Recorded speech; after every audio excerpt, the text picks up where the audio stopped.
on est en France. Allez, cul sec. Hop.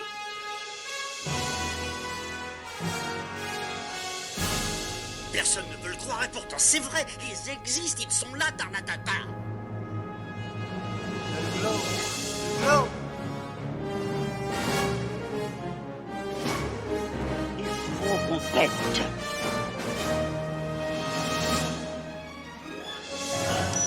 Voyons, circuit branché, correcteur temporel temporisé. Bonjour, bienvenue sur Histoire d'en dire plus. Aujourd'hui, on s'attaque à un monument du cinéma d'action, science-fiction, Robocop. Allez, c'est parti mon kiki.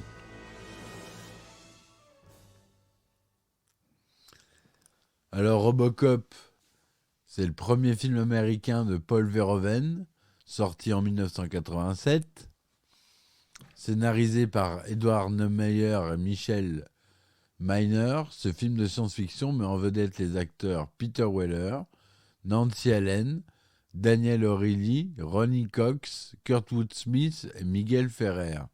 Il prend place dans un avenir proche aux États-Unis, à Détroit, dans le Michigan, et fait le récit d'une société dystopique et corrompue, gangrénée par une importante criminalité.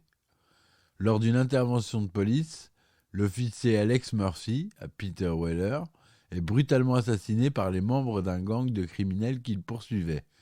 Mais il est peu après ramené à la vie par l'OCP, un important conglomérat militaro-industriel et commercial qui le transforme en robot policier, le Robocop.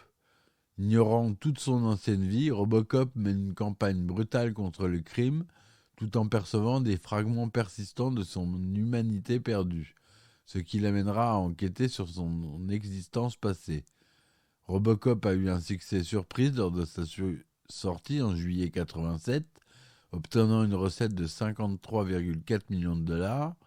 Les critiques ont salué le film comme un exemple de film d'action intelligent qui possédait un message philosophique et une satire plus profonde, mais avec des réserves sur l'extrême violence tout au long du film. Il a été nommé pour plusieurs prix, il a reçu un Oscar et de nombreux Saturn Awards. C'est produit par Orion Pictures, il dure 102 minutes, et l'intrigue est la suivante. À la fin du XXe siècle, aux États-Unis, l'Omnicartel des produits, l'OCP, un important conglomérat militaro-industriel et commercial a la main mise sur divers marchés lucratifs, comme entre autres l'armement, la conception et la fabrication de robots et de prothèses médicales, mais aussi plus marginalement la gestion du département de la police de Détroit. Cependant, les hauts dirigeants de l'OCP ont un rêve, Delta City, une mégalopole futuriste qui remplacera la vieille cité de Détroit moribonde. En effet, la ville est gangrénée par une criminalité de plus en plus violente. Comme l'explique le dirigeant de l'OCP, ce cancer que représente le crime doit être éradiqué avant l'embauche massive de 2 millions de nouveaux ouvriers qui insuffleront la vie dans cette cité, ajoutant « Il est temps d'établir l'équilibre en faveur de la foi et de l'ordre ». Au quartier général de l'OCP à Détroit, le vice-président de l'organisation, Richard Dick Jones, présente à la direction son projet de robot policier, le D209. Selon lui, la ville a besoin d'un policier qui fonctionne 24 heures sur 24, qui n'a besoin ni de manger ni de dormir, doté d'une grande puissance de feu et des réflexes adéquats. À l'appui de ces dires, une démonstration est improvisée dans la salle de réunion entre un prototype D209 et un cadre de l'OCP qui simule un voyou armé. Malheureusement, l'expérience vire au carnage. Le D209 abat en effet le cobaye de l'expérience en le criblant de balles. Les bras de D209 sont équipés de mitrailleuses de gros calibre. Bien que le volontaire ait obéi au robot en jetant son arme sur le sol, ce dernier ne semble pas avoir enregistré ce détail et a réagi comme si le suspect refusait d'obtempérer. Donc c'est Phil Tippett qui a animé Phil Tippett d'Industrial Light and Magic qui a animé le D209 dans le film en stop motion. Il n'y avait pas encore l'image de synthèse à l'époque, donc c'est une maquette animée image par image, donc en stop motion. À la suite de cet anicroche, comme l'indique Jones, qui tente de minimiser l'incident, Bob Morton, un jeune et ambitieux cadre de l'OCP, voit une chance et décide de soumettre au directoire son propre projet, Robocop. Dick Jones, ulcéré que Morton, ce jeune loup aux dents longues, vienne lui prendre la vedette, saura se souvenir au moment opportun de ce présomptueux pour lui rendre la monnaie de la pièce. Pour l'heure, et suite à l'échec de Jones, le président de l'OCP accueille favorablement la proposition de Morton. Il lui demande quand il pourra livrer le premier prototype. Morton lui répond alors cyniquement que plusieurs agents de police, parmi les meilleurs, ont été déployés dans les zones à haut risque de la ville. Il ne reste plus qu'à attendre que le premier d'entre eux se fasse tuer afin de le transformer en robot policier, le Robocop. L'officier Alex Murphy, qui fait équipe avec l'officier Anne Lewis, fait partie de ceux qui ont été affectés dans les secteurs malfamés de Détroit. Au cours d'une de ses missions, le duo se lance à la poursuite du gang de Clarence Bodiker, grand patron de la pègre à Détroit. Il traque jusque dans une vieille acérie désaffectée. La confrontation tourne à la faveur des criminels. Si Lewis a la chance de s'en sortir indemne, Murphy, quant à lui, est capturé, violemment torturé, mutilé, puis décède en salle d'opération. Rapidement informé, Morton jubile. Il tient enfin son cobaye et peut donc commencer le projet Robocop. L'opération est un succès. Murphy, la mémoire purgée remplacée par un programme de maintien de l'ordre et de loi dans le milieu urbain, est ressuscité dans un corps cybernétique ayant l'apparence d'un exosquelette de métal, le rendant quasi invulnérable aux armes conventionnelles. Et doté de capacités surhumaines, il possède en outre une puissance de feu d'une ampleur et d'une précision qu'il achève de lui de faire le parfait policier. Il est rapidement envoyé combattre le crime dans le Détroit, l'OCP le réaffectant dans son ancien commissariat incognito, à l'exception de Lewis, qui pense bien avoir reconnu en lui son ancien partenaire. Tandis que Robocop progresse dans son démantèlement de la pègre, des flashs de sa vie passée lui reviennent, notamment lors d'un rêve où il revit son exécution. Des doutes l'assaillent lorsqu'il est reconnu par un des hommes du Bodiker, Emile Antonovsky, quand il arrête celui-ci au cours d'une attaque d'une station-service.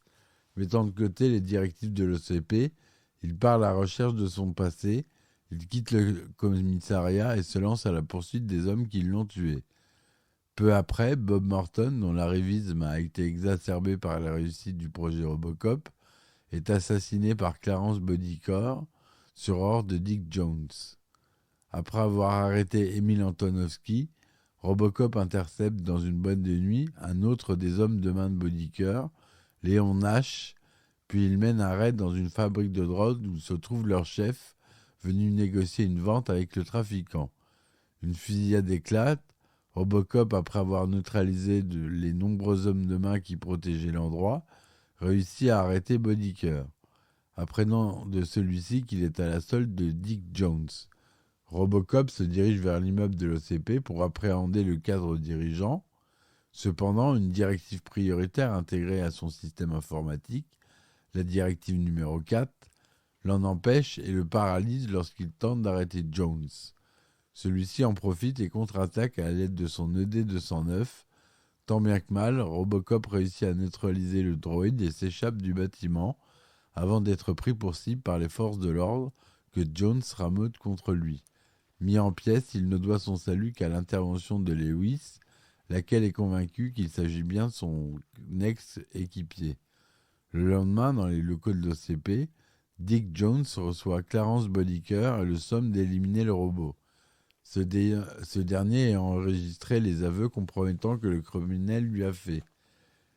Il représente désormais une menace pour le vice-président du cartel. D'abord peu enclin à coopérer, Bodiker se ravise quand Jones lui fait miroiter les intérêts colossaux qu'il pourra tirer de la mise en chantier de Delta City à travers la drogue, les jeux d'argent ou encore la prostitution.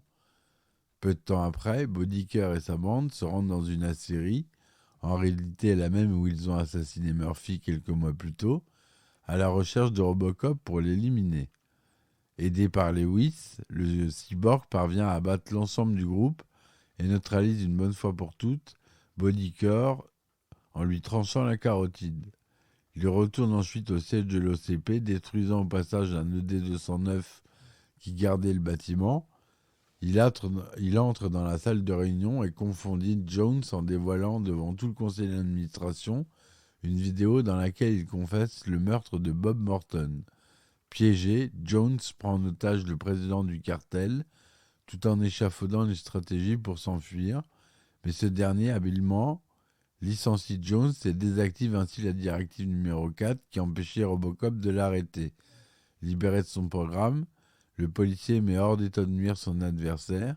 Alors qu'il s'apprête à quitter les lieux, le président de l'OCP lui demande de dire son nom, ce à quoi il répond « Murphy ». Voilà pour le résumé du film. Donc à la réalisation, on a bien Paul Verhoeven, notre cher Paul Verhoeven.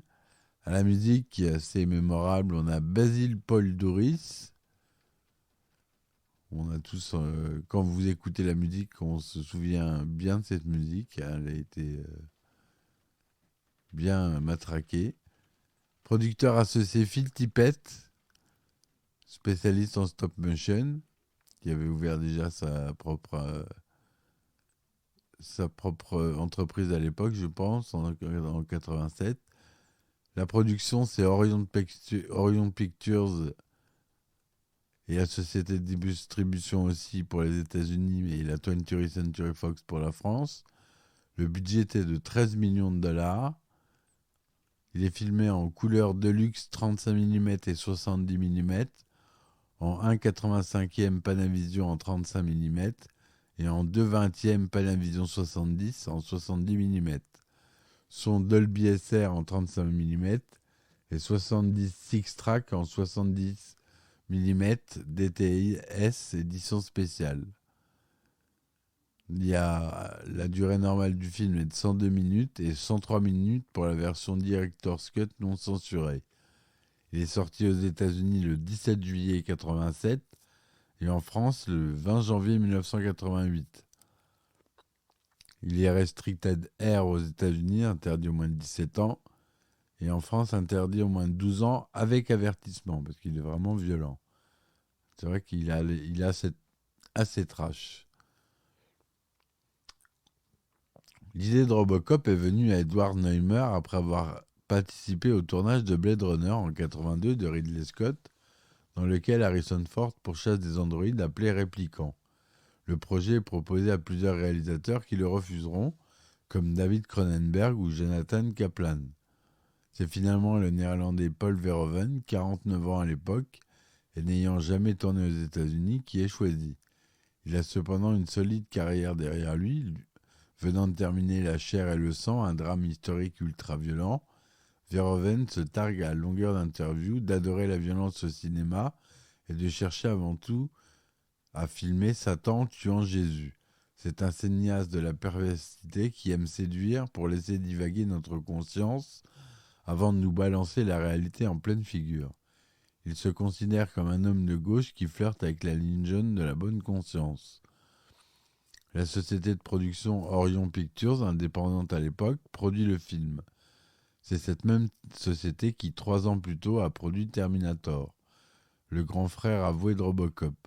Paul Verhoeven intégrera un morceau de la bande originale du film de Cameron dans une séquence, assumant pleinement son influence. Rutger Hauer et Arnold Schwarzenegger, ainsi que Michael Ironside, étaient envisagés par Paul Verhoeven et les producteurs, mais l'équipe technique s'est vite aperçue que l'acteur devant incarner Robocop devait être plus fin pour se glisser dans le costume.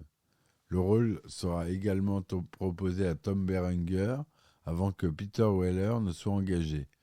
Ce dernier s'avoue s'être inspiré du film russe Ivan le Terrible en 1944 de Sergei Eisenstein et de son interprète principal Nikolai Tcherkassov pour sa façon quasi surnaturelle d'imposer sa présence par la seule force de son visage. Paul Verhoeven avoue également s'être inspiré de la démarche de la femme robot dans Metropolis en 1927 de Fritz Lang pour établir celle de son personnage. Stephanie Zimbalist devait tenir un rôle dans le film, mais elle fut contrainte par la NBC de se désister pour le tournage d'autres épisodes de la série télévisée Les Enquêtes de Remington Steele. Les acteurs Nancy Allen, Felton Perry et Robert Docky, qui sont les seuls à apparaître dans les deux suites. En revanche, en 1991, Peter Weller, pris par le tournage du Festin nu, cédera la place à Robert John Burke dans le troisième film. L'acteur Frank Miller, qui a écrit les scénarios du deuxième et troisième film, est également le scénariste de la bande dessinée Robocop vs Terminator. Le tournage a eu lieu du 6 août 86 au 20 octobre 86. Quelques scènes additionnelles ont été tournées en janvier 87. Le film n'a pas été tourné à Détroit, mais à Dallas, car selon Paul Verhoeven, c'est la ville à l'architecture la plus futuriste du monde. La plupart des bâtiments urbains ont été tournés à Pittsburgh et à Dallas. Lors de sa sortie en salle, la critique et les intellectuels ont du mal à situer le propos de Robocop, pamphlet gauchiste contre la politique sécuritaire et contre la politique du président en place, Ronald Reagan, ou au contraire, vision droitière d'un monde au bord du chaos qu'il convient de contrôler. En 1927, Fritz Lang avec Metropolis avait soulevé les mêmes interrogations. Par la suite, Robocop reçoit un accueil critique positif. Sur Rotten Tomatoes, il obtient 90% d'avis favorables sur 70 critiques. Une note moyenne de 7,9 sur 10. Bien qu'il soit exagéré et sanglant, Robocop est également un film de science-fiction étonnamment intelligent qui utilise l'ultra-violence pour marquer sa satire de la culture américaine. Sur Metacritic, il obtient la note de 67% sur la base de 16 critiques. Acclamation générale. Le film a connu un bon succès commercial, rapportant 53 423 000 au box-office en Amérique du Nord pour un budget de 13 millions. En France, il a réalisé 1 686 000 entrées. À Sacramento en 1987, un suspect poursuivi par la police se réfugia dans un cinéma et entra dans une salle où Robocop était projeté. Il fut tellement absorbé par le film qu'il ne s'aperçut de rien lorsque la salle fut progressivement évacuée par les forces de l'ordre et quand les lumières se rallumèrent, la police l'arrêta tranquillement.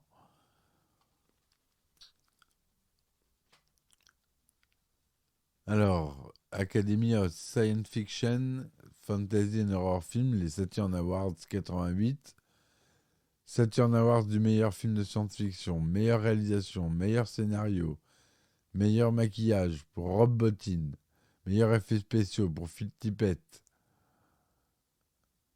film international du film d'Avoriaz en 88, prix d'excellence pour les effets spéciaux, Oscar pour contribution spéciale pour le mixage de Robocop, etc., etc. La réplique « J'en prendrai pour $1, I'd buy it for $1 », répétée plusieurs fois dans le film, provient de la nouvelle de Cyril M. Combluth intitulée La longue marche des cornichons, qui présente également une vision cynique d'un avenir surcommercialisé et désensibilisé à la violence et à la guerre. Dans cette histoire courte, un jeu à la radio utilise la phrase « I'd buy that for $1 » comme phrase de signature. Dans la scène de braquage de la station-service par Emil Antonowski, le caissier, Spencer Prokop, s'entraîne sur le volume consacré à la géométrie plane des Chaume Outline Series. Cette scène est une référence à Paul Verhoeven lui-même, qui porte des lunettes et a étudié les mathématiques aux Pays-Bas. La première directive prioritaire de Robocop est « Serve the Public Trust », servir le public, a été inspirée par un biscuit chinois. De plus, les 3 directives Serve the Public Trust, Protect the Innocent, Uphold the Law sont des réminiscences des 3 lois de la robotique de l'auteur de science-fiction Isaac Asimov, qu'on connaît bien, publié pour la première fois dans la nouvelle Runaround. Le pistolet de Robocop, désigné comme le script comme un auto-neuf, était en fait un Beretta M93R modifié. Le canon a été agrandi et modifié pour ressembler à un coffret. L'arme dispose d'un sélecteur de tir et peut tirer en semi-automatique ou par rafale de 3 balles. Les Cobra Assault Cannon utilisés par les méchants du film sont des fusils antimatériels à longue portée Barrett M8-2A1 de calibre 50, avec un moulage de plastique ajouté sur le cadre et le viseur. À l'origine destinée à être incorporée avec des trucages en images de synthèse, cette idée a été abandonnée en raison de contraintes budgétaires. Les voitures OCP 6000 SU6 montrées dans les publicités dans le film sont conçues sur un modèle d'Oldsmobile Cutlass de 76 à 4 portes. Leur nom est inspiré des Pontiac 6000. Le terme SUX pour It Sucks, comme ça craint, est ironique. Les voitures de police sont des Ford Taurus modifiées. Et les effets spéciaux du film ont été créés avec un ordinateur Commodore Amiga. Les scénaristes et les producteurs de Robocop étaient préoccupés par le fait que les policiers seraient choqués par la représentation de leur image dans le film. Au contraire, ceux-ci ont adoré. Ils ont particulièrement apprécié la scène où Robocop jette Bodyker successivement à travers 3 vitres en verre tout en lui lisant une interprétation abrégée de ses droits Miranda. Lors de la sortie du film en VHS, l'ancien président américain Richard Nixon a été engagé pour promouvoir l'événement et rémunérer $25,000. Il a fait don de l'argent au Boys Club of America. Le personnage du Robocop et celui du Terminator se sont rencontrés dans différentes histoires. Robocop vs Terminator, paru dans les années 90 dans des comics ou bien dans les jeux vidéo. En 2014, sur le remake intitulé Robocop, réalisé par le Brésilien José Padilla et mis en scène Joel Kinnaman dans le costume de Robocop, avec entre autres Abby Cornish, Samuel L. Jackson, Michael Keaton et Gary Oldman dans le film. En janvier 2018, il a annoncé que le scénariste original de Robocop, Edward Neumeyer, est en train d'écrire une suite directe au film de 87 qui ignorerait les 2 suites présentes et le remake de 2014. Le film pourrait s'intituler Robocop Returns et réalisé par notre cher Neil Blomkamp. Ce dernier aimerait voir le retour de Peter Wheelers dans le costume de Robocop. Alors on a eu des produits dérivés, hein. Il y en a eu pas mal. Il y a eu une télésuite en 4 épisodes de 90 minutes qui n'est jamais sortie en France. En 2001, Robocop 2001, 4 épisodes. Et en animation, on a Robocop 12 épisodes en 88 et en 98-99, Robocop Alpha Commando, 40 épisodes. Voilà ce que je voulais vous dire sur ce monument du cinéma que Paul Verhoeven nous a offert. Je vous conseille de le revoir si vous ne l'avez pas vu, encore une fois. Soutenez le podcast s'il vous plaît. Abonnez-vous pour recevoir les notifs quand les nouveaux épisodes sortent. Et vous pouvez faire un tour sur Ulule pour me soutenir, pour payer les serveurs du podcast. Ça coûte cher. Voilà, allez, je vous remercie, je vous dis à bientôt. Ciao, ciao.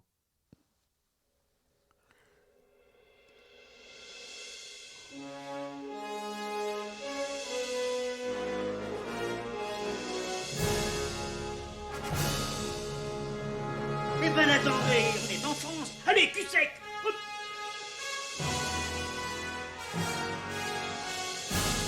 Personne ne peut le croire et pourtant c'est vrai, ils existent, ils sont là, Tarnatata. Le glow. Le glow. Il faut qu'on pète.